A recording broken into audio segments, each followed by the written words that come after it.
Welcome to Global CEO Magazine, where we have in-depth conversations with some of the top corporate leaders and business leaders, and we dive deep into understanding different dynamics, nuances in leadership and at the same time corporate management. So on today's episode, we thought of having a conversation about women entrepreneurship, and to have this conversation, we have just the right person joining us for this episode of the Global CEO Magazine TV. So she's none other than Hafsah Muhseen, who is a counsellor, an educator, a motivational speaker, and a strong advocate of women's rights. So thank you, Ms Hafsah Muhseen, for joining with us. Now, there's this strong emphasis in your work when it comes to building the self-confidence within the children and at the same time women. So what role do you think self-confidence plays when it comes to women in the entrepreneurial world?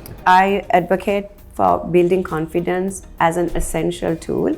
I always feel when I look at my work and the people I work with, it gives me a gentle reminder how important it is. It's not who we are, but what we bring to society and to the community. So it's a jacket that we wear on.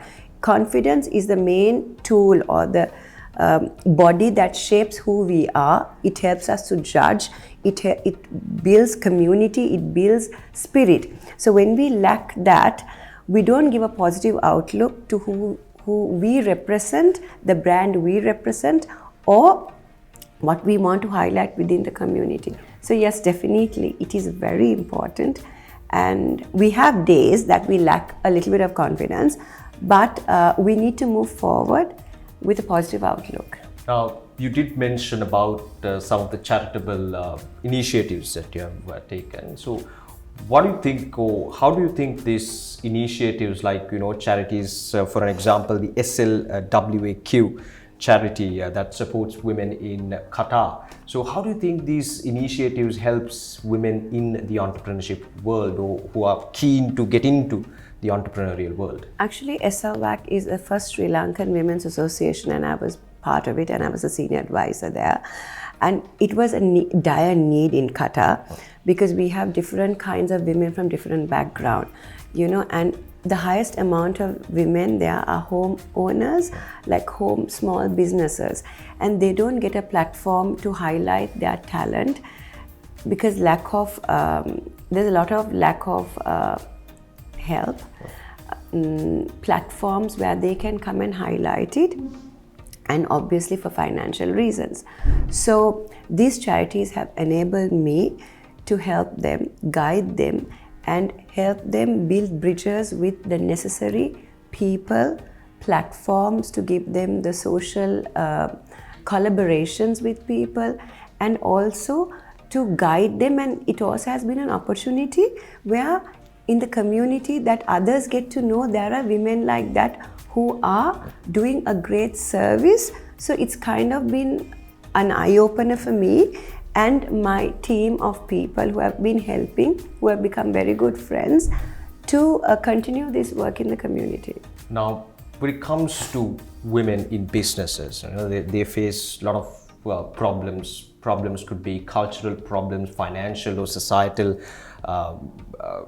barriers. So all these problems, I'm sure that through your experience over the years, that you have first-hand experience when it comes to women who are very keen to get into the entrepreneurial world facing these difficulties. So what strategies do you think will help them to overcome these barriers? I think, like you said, I've been blessed to be part of 3 countries. I've been working in UK, Qatar and Sri Lanka. Yes, we do. The 2 main obstacles I feel as individuals what we face is self-belief or self-doubt and fear. Am I good enough?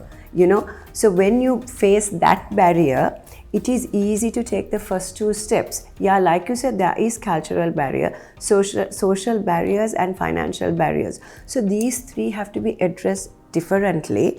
But on a short note, if I have to advise them, it is determination and willingness that keeps moving.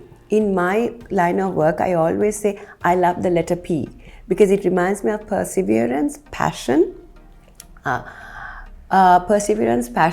and productivity. You have these 3, you're going to somehow or other fight it. And like you said, more than the culture barrier, we are Asian, Sri Lankan women, and most of the time we are married women. So trying to have that fine balance of being a mother, a wife, a daughter, daughter-in-law, and working mother is not easy, and especially when you're living abroad, when you don't have the extended family to support you. So but you have to, what you do is you have an understanding, you get to know the people who are in the same path, and have communications and learn from them and take baby steps. You don't have to run, you can walk, you can crawl and get there.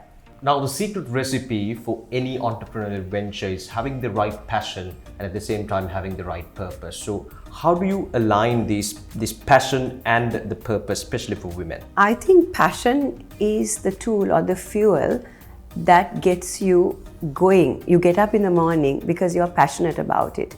If you're not passionate about it, I always tell everybody you shouldn't be doing that. Okay, so when you have a passion, you have a purpose. You have a reason to wanting to do it.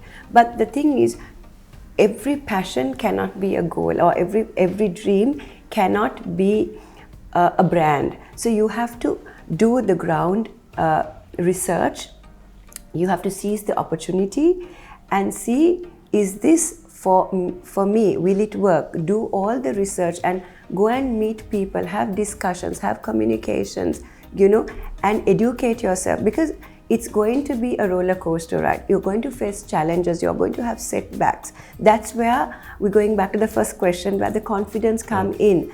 Then you realize, no, I can do this, I can achieve it, but it's going to take a while and I will get there. So like I said, the PPs, the passion, perseverance and productivity comes, and then you see the growth and you reach your destination. So looking ahead, what sort of tools and resources do you think should be available for aspiring women entrepreneurs, in order for them to succeed in this field? I mean, there is numerous tools that you can use, but with my experience, I always look into myself or the people who are doing it, because you're the brand. You have to be unique, you have to come with an idea, and you have to stand by your brand. So you have to be confident enough to move forward.